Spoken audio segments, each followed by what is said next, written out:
베이징 최대 12차로의 번화가 장안 거리 건국로가의 중심지 우뚝 솟은 LG 트윈타워 빌딩은 약 15년간 중국의 수도에서의 한국의 상징이었다. 단지 트윈타워라는 것으로 2200만 베이징 시민은 그 30층의 아름다운 두 동이 마치 인고 부부처럼 마주보고 서서 LG타워를 떠올린다. 한국 드라마 대장금이 중국에서 공전의 히트를 날려 전역에서 한류 열풍이 일어난 2005년 4억 달러를 투자해 건립한 건물이다. 지난달 중순 LG 트윈타워가 모처럼 베이징 시민들의 화제가 됐다. 오죽하면 한국의 LG그룹이 이 찬란한 트윈타워를 내놓았을까. 예정 가격은 87억 위안 약 1,300억엔으로 되어 있지만 아직 구매자가 결정됐다는 보도는 없다. 낮부터 아사히 맥주를 마시는 한인그룹. 삼성, 현대, SK에 이어 한국 재벌 4위의 LG그룹은 지난해 6월 40살의 젊은 프린스 구광모 씨가 4대 회장에 취임. 미국 유학이 길었던 구신임 회장은 중국 사업보다 미국 사업에 더 적극적인 것으로 알려졌었다. 그것이 회장에 취임한 지 불과 1년에서 베이징에서의 한국의 상징을 팔고 버렸던 것이다. 어지간히 주머니 사정이 어려워져 등을 바꿀 수 없게 됐을 것이라는 게 베이징 시민들의 말이다. 지난주 일주일 동안 베이징에 갔던 나는 그 소문의 LG 트윈타워 빌딩을 찾았다. 예전에는 LG그룹을 비롯해 한국 기업이 빽빽이 입주했던 이 빌딩은 사무실이 많았다. 런치타임엔 셀러리맨들이 엘리베이터에서 많이 내려왔지만 들리는 것은 중국어뿐이어서 한국어는 드물다. 지하에 있는 한 식당에 들어가 보았다. 경영자는 한국인이라고 하며 가게에는 손님이 많았다. 나는 해물 우동과 배추김치를 주문했다. 옆 테이블에 드물게 베이징 주재 한인 그룹에서 중년 남성이 낮부터 맥주를 들이키고 있었다. 게다가 이 시기에 손에 들고 있는 것은 아사히의 생맥주가 아닌가. 메뉴를 확인하면 맥주는 4종류 있어서 한국 하이트가 15위안, 마찬가지로 한국의 카스가 20위안.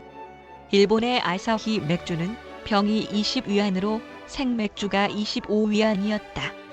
음식을 가져다 준 중국인 점원에게 여기서는 어느 맥주가 인기냐고 물었더니 당연히 아사히 맥주라고 답했다. 좀 머쓱해진 나는 한국에서 고조되고 있는 보이콧 재팬 사지 않습니다. 가지 않습니다는 여기서는 관계없어요? 라고 다시 물어보았다. 그랬더니 그게 뭐냐고 했다. 덧붙여 이 가게의 BGM에서 흘러간 것은 마유미의 코이빗도어였다. 멈추지 않는 문재인 비판. 나는 큰맘 먹고 아사히 생맥주를 맛있게 마시는 중년의 한국인 남성에게도 실례지만 지금 시기에 일본 맥주를 마시는 것은 저항감이 없나요? 라고 조심스럽게 말을 걸었다. 술을 한잔한 한국 남성의 입에서 뛰쳐나온 것은 통렬한 문재인 대통령 비판이었다. 문재인은 한국을 일본을 뛰어넘는다는 바보 같은 소리 하고 있다. 한국 경제는 이제야 일본 경제의 3분의 1까지 왔을 뿐 아닌가. 원래 한국은 1948년 건국 이후 국민 전체가 넉넉해진 적은 단 한 번도 없다.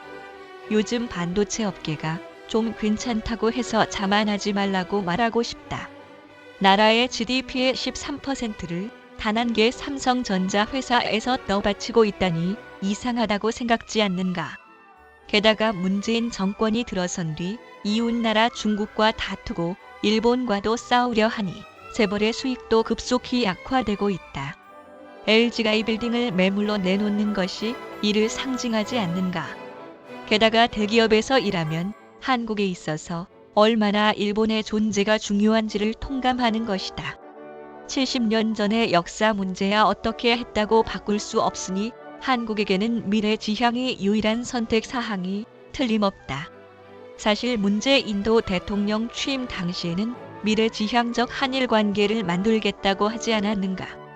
그런데 이제 와서 경제 대국인 일본을 버리고 아시아 최빈국인 북한과 함께 한다고 하니 문재양은 바로 망국의 대통령이다. 이 한국인 남자의 입에서는 문재인 대통령 비판이 미진했던지 한을 풀기 위해 일부러 문제양이라고 부르는 것이라고 한다. 전성기에는 10만 명을 넘는 한국인이 살던 왕징 베이징 동북부의 코리아타운은 이제 2만 명도 되지 않는다. 나도 왕징에 살고 있지만 최근의 화제는 저 사람도 귀국했다, 저 가게도 없어졌다라고 하는 것뿐이다. 유감스럽게도 한국은 지금 중국으로부터도 버려지고 있다. 확실히 나는 베이징에 일주일 동안 있으면서 예전처럼 한국의 존재를 느끼는 건 거의 없다고 말할 수 있었다.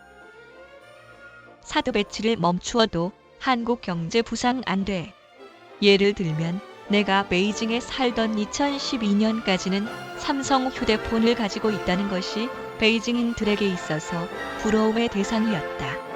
그것이 이제 중국의 친구 지인의 대부분이 화웨이의 스마트폰을 손에 넣고 있다. 게다가 화웨이 워치와 짝을 이뤄 사용하는 것이 유행의 최첨단이다. 중국의 스마트폰 시장에서 삼성의 점유율은 이미 1%를 밑돌고 있다. 과거 연간 1억 대의 휴대전화를 제조하던 삼성 텐진 공장도 마침내 폐쇄했다. 21세기가 시작됐을 때 베이징시는 새 시대를 한국과 동반하는 의미로 5만 대의 택시를 모두 현대자동차의 엘란트라를 바꾸었다. 이른바 현대버블의 시대다. 그런데 지금은 스마트폰 호출 택시가 전성시대로 초록과 황색 엘란트라는 후진 택시의 상징이 되고 있어 아무도 타기 싫어한다.